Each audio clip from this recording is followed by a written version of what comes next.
The headline reads, Portland mayor, this is a new Portland mayor, we don't have tear gas Ted to rake on anymore. He changes his tune on camping ban enforcement and addresses the budget shortfall. New Portland mayor came in, Keith Wilson, said homelessness will be done in 1 year. We're going to eradicate homelessness. Well, now we've got this whole budget thing, won't have the funding. But there's one main reason I think his program will fail. It's doomed to fail from the beginning. It's the same as in so many big blue Democrat-run cities. So let's get into it. Here we go. All right. This is a longer segment than normal. This is 6.5 minutes long of video, but I think it brings up a bunch of really key points. Let's jump in. Promise of ending unsheltered homelessness within a year.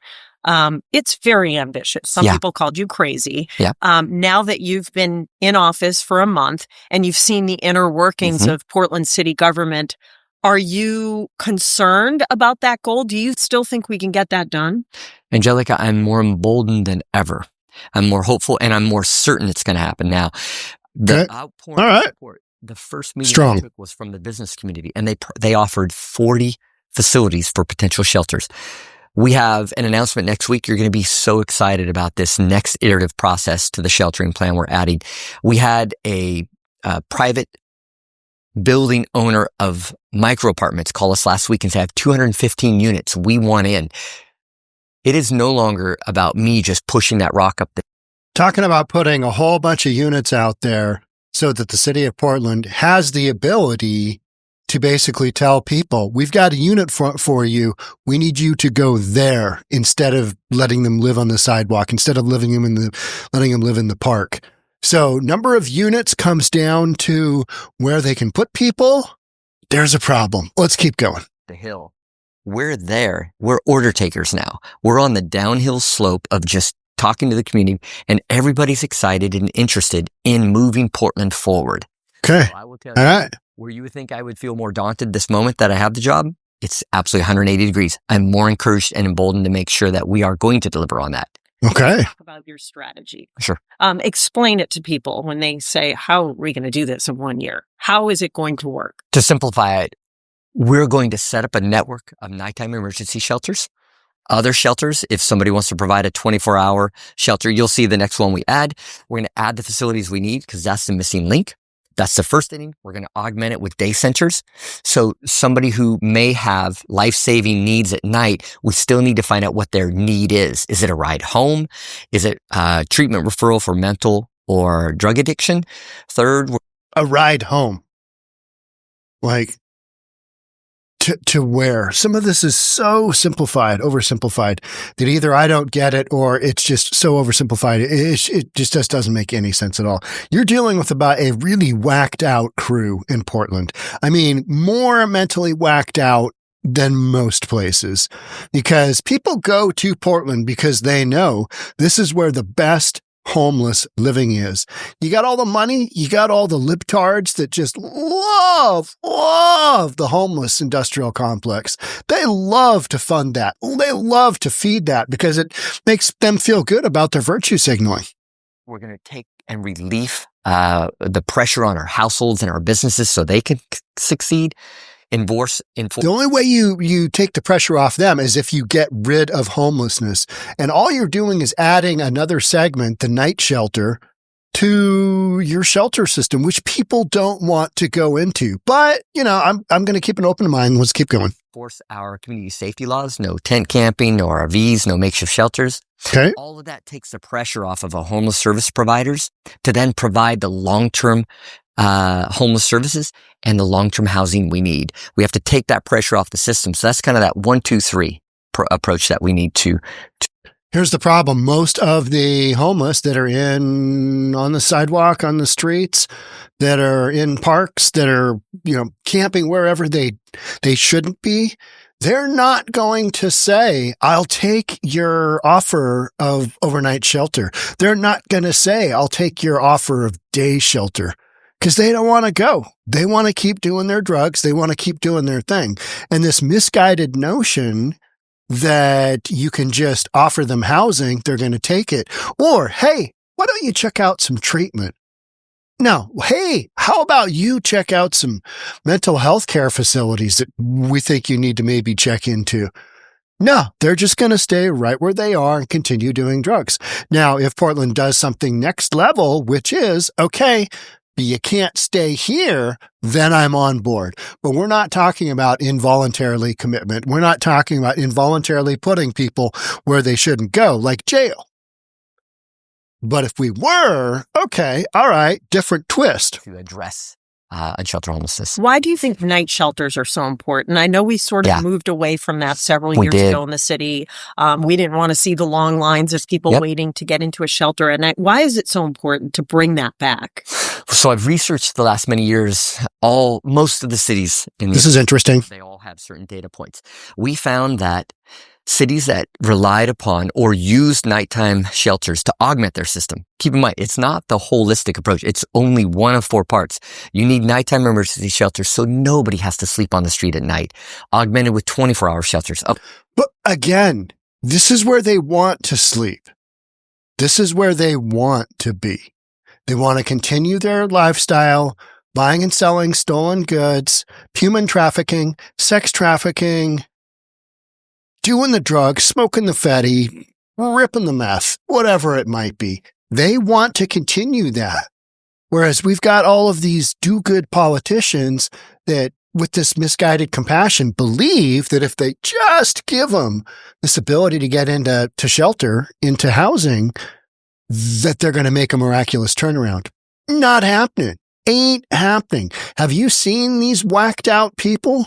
They are absolutely out of their GD minds, literally. So offering them night shelter, I mean, it sounds great. And everything he is saying, everything that the mayor is saying, it theoretically makes sense. But you've got a real breakdown because the homeless folks in 2025, I believe, are wildly different than the homeless folks from even 10 years ago, from 2015. And it's because of fentanyl and meth and just society's, oh yeah, do whatever the F you want. It'll be great. Hey, you guys are doing great. You guys are doing great out there. And we just let it all just, fester. And here we are. Good Lord, we got to do something. The business community is up our ass about getting rid of these homeless people because they can't sell their stuff. Of which we have 3,000 of, with transitional housing and then permanent housing. Ours is missing. If you go to Boston, they have all 4. If you go to Philadelphia or Boise or Rockford, Illinois or Gulfport, Mississippi, they all have a series of those resources. We closed or defunded ours starting in 2017. We elected to do that through a philosophy. All we're doing is we're adding that back up, that very important segment, and that's going to allow... What philosophy was it that they took away night shelters? Under what philosophy is that? I'd love to know. It's like, okay, what was your misguided conception at this point in time where you decided, you know what, I'm going to get rid of all the night shelters? Was there too many rapes or what? I mean, what was the deal there? To make sure nobody has to suffer and die on the streets at night. And you visited those cities, many of them. Is that how you came up with this plan? Oh, yeah. So President Obama's point person for homelessness is Mark Johnston. He's helped me for years, the mayor of Boise. I've had several conversations with Mayor Landrieu in New Orleans, who went from 8,000 unsheltered down to 1,000 in 24 months. So it's just about it. These best practices. You're not going to do that unless you really drop the hammer. Just not happening. Not happening. I don't care who you are, what you are.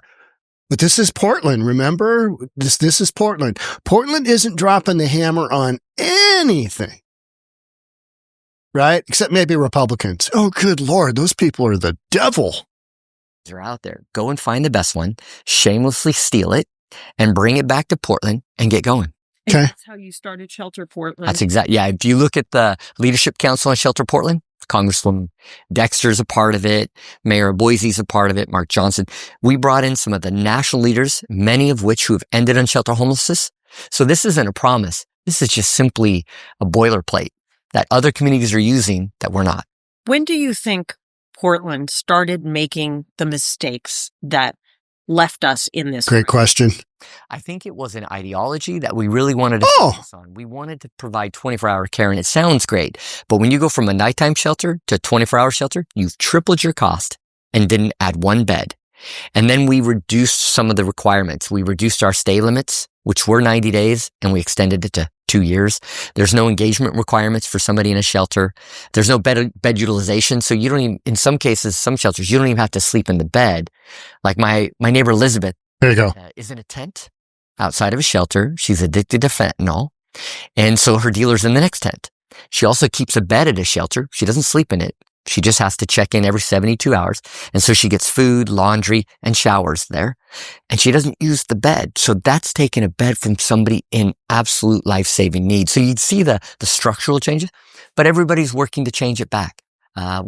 So given that scenario, given his neighbor's scenario who lives in a tent by his home, how does adding the component of night shelter, how does that change anything here? So we're basically saying that people are whacked out of their minds on fentanyl. And if you've dealt with anybody on fentanyl, you understand all bets are off. There's nothing logical. The only thing that's logical is they're going to do whatever it takes to get that next fix, no matter what, because they're going to get real sick and they don't want to go through that. So you got your neighbor living in a tent, living next to a drug dealer. How do you get those people into treatment? How do you get those people into mental treatment? Whatever it is that they need. How do you get them there and don't spin their wheels in the nighttime shelter and then they just come back to their tent on the street? This is my whole thing. That's how I believe the system breaks down, is that so many people are convinced that if we just had more housing, this would be great. If we just had night shelter, this would work. If we just had this, if we all just smoked an enormous bong every day, this would all just work out just so. It's misguided ideology that if we just have this one, you got to do the whole thing, and you got to be able to be willing to absolutely have some tough love with these folks. And I don't think that's going to happen in Portland. I'm not hearing any of that because I just heard the mayor explain, all right, you got this certain person. She's a really good example. And to me, that is a really good example of how this system does not work. Because you're not saying, hey, you can have shelter, but you got to be sober. Hey, you can have shelter, but you know what? Shelter is treatment. Treatment is shelter. Jail is shelter. Mental health care facility is shelter. So, you've got those components to look at too, but we're not doing any of that because the misguided compassion, if they just had housing, they've got an addiction and they are stealing from the community and they leave horrific messes behind wherever they set up tents, and they've got wildly outside of the law lifestyle that we don't want children around. I mean, the list just goes on and on and on and on and on. And yet there's this idea of if we just had the night shelter. All right. I hope it works for Portland. I hope his new plan works for Portland. I am just, a little jaded because having been out in the homeless, encampments, all bets are off. There are no bets that are on. You know what I mean? Oh, this should work out just great. I just gave them a night shelter. And you're looking at just some utter chaos thinking, these people in a shelter, that's going to do it? Oh, but Sean, you're not getting it. It's part of the bigger process. All right, whatever. Deep conversations with county, with council, with the governor. We're all working to make those changes back to a more rational system that flows through back and forth. Portland, rational. Good one. What is the fentanyl crisis in trying to solve our Another good question. I will tell you, it is a huge roadblock, but I want you to know these are people. In the 80s, we ended unsheltered homelessness. Mayor Clark, my predecessor, did. He suffered with fortified wine and heroin. In the 90s, it was crack. We still didn't have this epidemic in the 90s. When we had 1,700 people living on the street in 2017, 5,398 people suffering unsheltered today. 1,700 to 5,000, 5,000 and change. It's because you built it and they came. Build it and they will come. Portland built it and they are there. Now what are you going to do? Oh, never mind. We need you guys to go away. Just go away. Go do a little night shelter action, little day shelter action, some permanent housing. You guys will be all good, right? All right. I mean, what's changed in that one period of time? We started defunding and closing our nighttime shelters. Now let's add them back. Okay. It's not just nighttime shelters. We need day centers. We need to really focus on our 24-hour shelters and the transitional housing. Let's let people know when you get in the system, we're here to help you. But we can't help you if you're in a tent on the sidewalk. So then how do you force them to get out of their tent on the sidewalk, in the park, on the street? How do you force them to do that? So that's where I'm not buying it. I'm not buying it. And I wish I was. I would love to have the answer for all of this, but all I have is a lot of critiques because I see homelessness every single day. I'm in Seattle a lot. And even here in Bellevue, we see it wandering around. We've got a homeless housing just over my shoulder here by probably a couple miles. And I see the homeless people just whacked out of their minds in the mornings. And they put up their own tents. Even though they have housing here, they put up their own tents so that they can have a place where they go and smoke their fetty. And then the taxpayers pay for their shelter and their food and their clothing, and they just run around and get high. I don't think that's a solution that's going to work. I mean, it doesn't work for me, but for a lot of citizens, they're like, well, as long as we don't have to see them on the streets all the time, this is what we're going to do. And I'm left with, okay, all right. It's what I get for living in a blue state, in a blue county, in a blue city. You know what I mean? Seattle being the mothership. This is just what you get. You just get whoosh, with a bunch of nonsense. And everybody's like, I don't understand. There's still homeless people everywhere. Yeah, because you didn't really address the issue. Portland Mayor Keith Wilson marked his first 100 days in office with an ambitious promise to end unsheltered homelessness within a year. But it remains an open question whether the city's $93 million budget deficit will get in the way. The one where he needs money for the night shelter? Unfortunately, probably, yeah. But the whole night shelter thing, it's just, okay, he's saying it's based on evidence. All right. I think it's way beyond that. I think it's an overall attitude, and I think it's an overall value system, which is we're not going to allow our constituents to be impacted by poor choices from the electorate. We're not going to allow that. And unfortunately, the people who elected the people making the poor decisions, they're the ones that are okay with homelessness until it gets to this stage. And now they got 5,000. I mean, triple that. And that's probably a realistic number, right? Had 15,000 people running around Portland just homeless. Wilson's current plan to end unsheltered homelessness is expected to cost $28 million. You get 5,000 people, $28 million, and it's not going to work. All right. As both the city and the county face budget deficit. So he's looking outward for help. Looking for a little bit of money. We've heard that before. In the interview, Wilson said he secured $15 million from Metro to assist with the plan. He's going to, not sure where the other $13 million is going to come from for a plan that effectively won't work. But you know what? You got to do something. It's the mayor, got a big homelessness problem. He's got to do something. So he's just going to talk about it. He's going to talk about, then he's probably not going to get the funding. Maybe he gets half the funding. If we just had more funding, we'd get it done. And you know what? This is homelessness is one, I shouldn't say small segment, but it is a segment in Portland. It is a segment of things going on in Seattle. It is a segment of what's going on in LA. It's a segment of what's going on in San Francisco. Do I need to go on? No, I don't. Big blue Democrat-run cities allowed their streets to be taken over by whacked out nut jobs on drugs, period. And now you can't reel them back in. You can't get them back and go, you know what, guys? It's been a great decade-long run here. We let you guys just do whatever the F you wanted in our streets, our parks, wherever, but come to find out, businesses, all the parents, they don't want their kids around you guys, and businesses are having a tough time selling stuff. You got poop everywhere. You got garbage everywhere. Who knew? But people just don't want to be around that. So we're going to have to ask you guys to clean up your act and, get off the Fetty, stop stealing, stop pooping everywhere, just become normal human beings. Could you do that for us? Could you do that for us?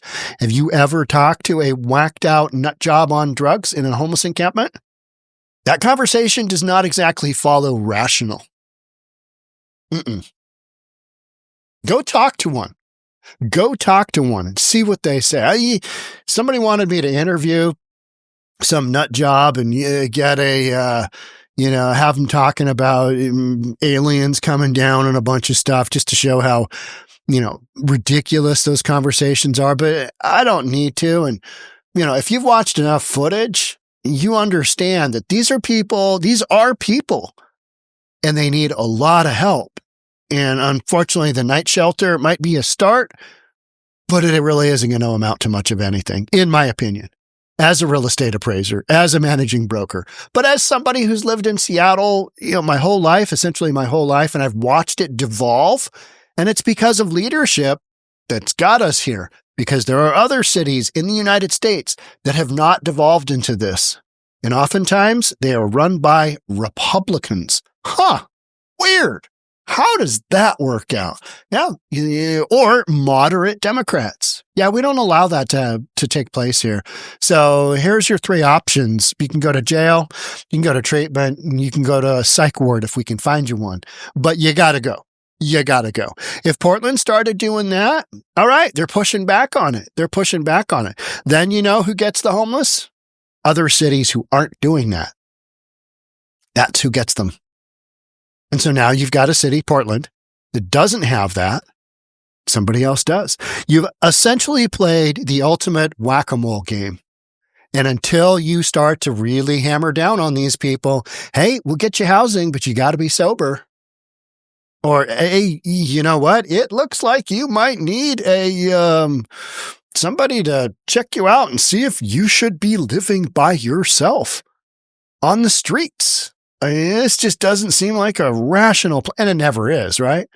People that are mental, living by themselves. That's why we put them into care facilities so they don't just get absolutely, eaten up and spit out on the streets. But that's what's happening, and people are dying. San Francisco has 2 people a day dying from fentanyl overdoses. 2 people a day dying that if they had been put into treatment, not dead. Not saying they wouldn't all be dead, but odds are if you're trying to get them some treatment. But a lot of these people, they don't want it. They don't want it. They don't want the night treatment. They don't want the day treatment. They don't want housing. They just want to do whatever they want because this is a lifestyle that we've said, it's okay. Just do your thing out there. It'll work out. That's what we're battling, is an overall attitude. And now that it's come down to, we really don't like the homeless complex. We don't like the homeless folks in our community. Nobody really says that because then that would be, good Lord, you're a Democrat and you're sidelining homeless people? That's not good. That's not very virtue signaling of you.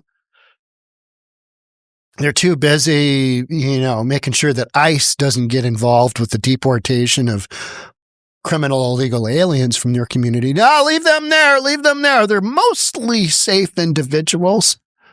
Guy's got MS-13 and, another guy's got Trente Aragua tattooed on his forehead. No, he's just a student. He's a loving, caring father. You're left with what? This makes no sense at all. Neither does having homeless live wherever they want. That doesn't make any sense either. But you typically see that in big blue Democrat-run cities. What's the pattern? Yeah. All right. That's it for me on this one. Thanks so much for being here. I'll catch up with you in the next one. Bye for now.